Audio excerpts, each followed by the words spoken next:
Hi friends, welcome to என் சமையல் உலகம். இன்றைக்கி நம்ம சேனலில் எந்த மாதிரி வீடியோ பார்க்க போகிறோன்னா, அரிசி கிச்சனில் எவ்வளோ டிப்ஸ்க்கு யூஸ் ஆகுதாங்க பார்க்க போகிறோம். வீடியோ ஃபுல்லாக ஸ்கிப் பண்ணாமல் பாருங்கள். உங்களுக்கு பிடிச்சிருந்துச்சுன்னா லைக் பண்ணுங்கள். நம்ம சேனல் நீங்கள் சப்ஸ்கிரைப் பண்ணாமல் பார்த்துட்டிங்கன்னா சப்ஸ்கிரைப் பண்ணிவிட்டு பக்கத்துக்கு பெல் ஐக்கானே கிளிக் பண்ணிக்கிங்க. இப்போ வாங்க வீடியோக்குள்ளே போகலாம். ஃபஸ்ட்டு டிப்ஸ் என்னங்கிறத பார்க்கலாங்க. பிஸ்கெட் பாக்கெட்லாம் வந்து நம்ம ஓப்பன் பண்ணிவிட்டு ஒரு 2 நாள் வச்சுருந்தா கூட நகுத்து போன மாதிரி ஆயிடும் இல்லைங்களா.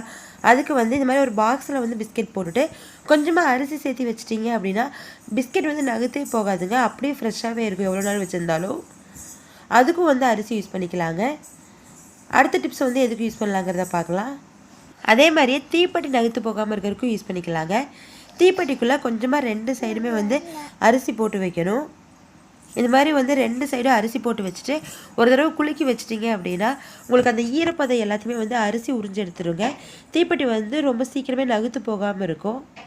இது இப்படி போட்டு ஒரு பாக்ஸில் போட்டு வச்சிட்டிங்க அப்படின்னா இன்னும் நல்லாவே இருக்குங்க.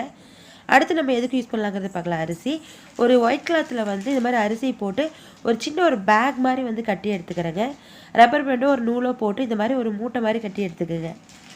இப்போ இது எதுக்கெல்லாம் நம்ம யூஸ் பண்ணிக்கலாம் அப்படின்னா, புளியெல்லாம் வந்து சீக்கிரமே வந்து ஒரு மாதிரி நீர் விட்ட மாதிரி ஆகி வதவதன்னு ஆயிரும் இல்லைங்களா. அதுக்கு வந்து இந்த மாதிரி அரிசி போட்டு வைக்கலாங்க. அதாவது ஒரு லேயர் உப்பு ஒரு லேயர் வந்து புளியும் போட்டு தான் நம்ம வந்து ஜாடியில் எல்லாமே ஸ்டோர் பண்ணியிருப்போம். அப்போ உப்பு இருக்கிறதுனால சீக்கிரமே வந்து தண்ணி விட்ட மாதிரி ஆயிருங்க. அப்படி ஆகாமல் இருக்கிறதுக்கு இந்த மாதிரி உப்பு ஜாடிக்குள்ளே வந்து அரிசி போட்டு வச்சிட்டோம் அப்படின்னா தண்ணி விடாமல் புளி வந்து நல்லா ஃப்ரெஷ்ஷாகவே இருக்குங்க. அடுத்த டிப்ஸ் எதுக்கு யூஸ் பண்ணலாங்கிறத பார்க்கலாம். எப்படி புளிக்கு யூஸ் பண்ணோமோ அதே மாதிரியே தாங்க அந்த சின்ன பேக் மாதிரி அரிசி கட்டிட்டு உப்புக்குள்ளே வந்து போட்டு வைக்கலாம். கல் உப்பு இருந்தாலும் சரி தூள் உப்பு இருந்தாலும் சரி நிறைய ஸ்டோர் பண்ணி வைக்கும்போது உள்ளே போட்டு வச்சுக்கலாங்க. அப்போ வந்து அந்த உப்பு வந்து தண்ணி விட்ட மாதிரி ஆகாமல் இருக்கும். அடுத்த டிப்ஸ் என்னங்கிறத பார்க்கலாங்க. இந்த மாதிரி மொபைல்லாம் வந்து குழந்தைங்க ஏதாவது தெரியாமல் தண்ணி ஊற்றிட்டாலோ இல்லை நம்மளே கை தவறி ஏதாவது தண்ணிக்குள்ளே போட்டோம் அப்படின்னாலோ உள்ளே தண்ணி போயிடும் இல்லைங்களா. அப்போ வந்து கடையில் போய் கொடுத்து நிறைய செலவு பண்ணி ரிப்பேர் பண்ணாமல் டக்குன்னு நீங்கள் சைடில் வந்து தண்ணி பட்டுருச்சு அப்படின்னா பேக் சைடில் வந்து கழட்டுற ஆப்ஷன் இருந்துச்சு அப்படின்னா அந்த பேட்டரி எல்லாத்தையுமே கழட்டிக்கலாங்க.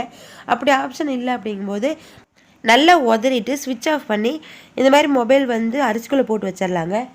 அரிசிக்குள்ளே நல்லா மூழ்கி இருக்கணும்.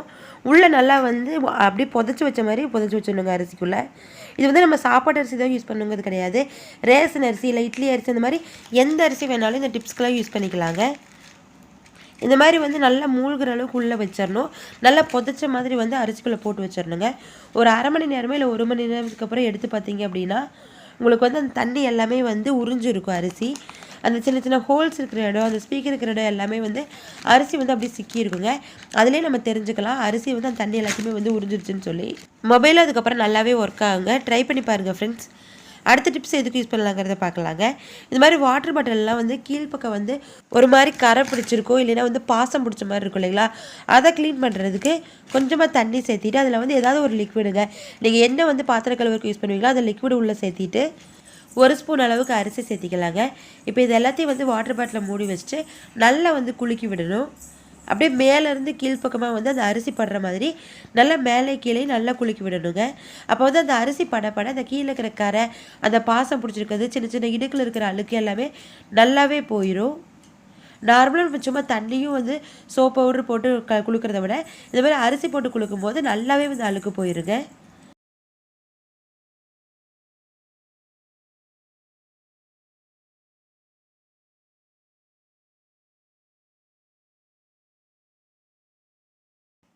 இந்த தண்ணி எல்லாத்தையும் கீழே ஊற்றிட்டு ஒரு தடவை நல்லா வாஷ் பண்ணிவிட்டு காமிக்கிறேன்.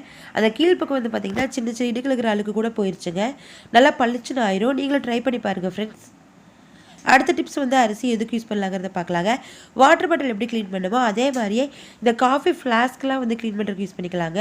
ஃப்ளாஸ்க்லாம் நம்ம வந்து ப்ரஷ் போட்டு ப்ராப்பராக சுடு தண்ணி ஊற்றிலாம் கழுவாமல் இருந்தோம் அப்படின்னா கீழே வந்து ஈஸியாக கரை பிடிச்சிருங்க. அந்த கரையை வந்து எடுக்கிறதுக்கு தண்ணியும் இந்த மாதிரி அரிசி கொஞ்சம் கரை அதிகமாக இருந்துச்சுன்னா நீங்கள் வந்து நிறையாவே அரிசி சேர்த்திக்கலாம். சேர்த்து நீங்கள் நல்லா குலுக்கி விடும்போது அந்த கீழ்ப்பக்கமாக பிடிச்சிருக்கிற அந்த அழுக்கு வலுவலுப்பு எல்லாமே வந்து ஈஸியாக வந்துடுங்க. அதுக்கப்புறம் எப்பவும் போல் நார்மலாக ப்ரஷ் போட்டு வாஷ் பண்ணிக்கலாம். அப்படியே அந்த கரை எல்லாமே நல்லா பளிச்சுன்னு போயிருங்க. கண்டிப்பாக ட்ரை பண்ணி பாருங்கள் ஃப்ரெண்ட்ஸ். அடுத்த டிப்ஸ் எதுக்கு யூஸ் பண்ணலாங்கிறத பார்க்கலாங்க. இந்த மாதிரி அரிசி களையிற தண்ணியில் வந்து என்னென்ன டிப்ஸ் இருக்குதுன்னு பார்க்கலாம். இது நிறையா பேருக்கு வந்து தெரிஞ்ச ஒரு டிப்ஸ் தாங்க. ஃபஸ்ட்டு வந்து அரிசி களையிற தண்ணி இருக்குது இல்லைங்களா, அதில் வந்து அவ்வளோ சத்து இருக்கும். இதை வந்து நம்ம எதுக்கு யூஸ் பண்ணிக்கலாம் அப்படின்னா ஹேர் வாஷ் பண்ணும்போது யூஸ் பண்ணிக்கலாங்க. இந்த தண்ணியை வந்து நல்லா தலையில் தேய்ச்சிட்டு ஒரு 10 நிமிஷம் நல்லா மசாஜ் பண்ணி விட்டுட்டு அதுக்கப்புறம் ஹேர் வாஷ் பண்ணோம் அப்படின்னா நல்லா வந்து சைனிங்காகவும் இருக்குங்க, முடியும் கொட்டாது, நல்லா வளரும். அதுக்கு நம்ம இந்த தண்ணி வந்து யூஸ் பண்ணிக்கலாம். இதே அரிசி கழுவுற தண்ணி வந்து வேறு எதுக்கு யூஸ் பண்ணிக்கலாம் அப்படின்னா செடிக்கெல்லாம் யூஸ் பண்ணிக்கலாங்க. செடியும் வந்து பார்த்திங்கன்னா நல்லாவே பூ பூக்கும், நல்லா வந்து செழுப்பாக நல்லா பெரிய செடியாக வளருங்க. அதுக்கு வந்து இந்த அரிசி கழுவுற தண்ணி வந்து யூஸ் பண்ணிக்கலாம். இந்த சின்ன சின்ன டிப்ஸ் எல்லாமே உங்களுக்கு கண்டிப்பாக யூஸ்ஃபுல்லாக இருக்கும்னு நினைக்கிறேன். இந்த வீடியோ உங்களுக்கு பிடிச்சிருந்துச்சுன்னா லைக் பண்ணுங்கள், உங்கள் ஃப்ரெண்ட்ஸ்குள்ளே ஷேர் பண்ணிக்கோங்க.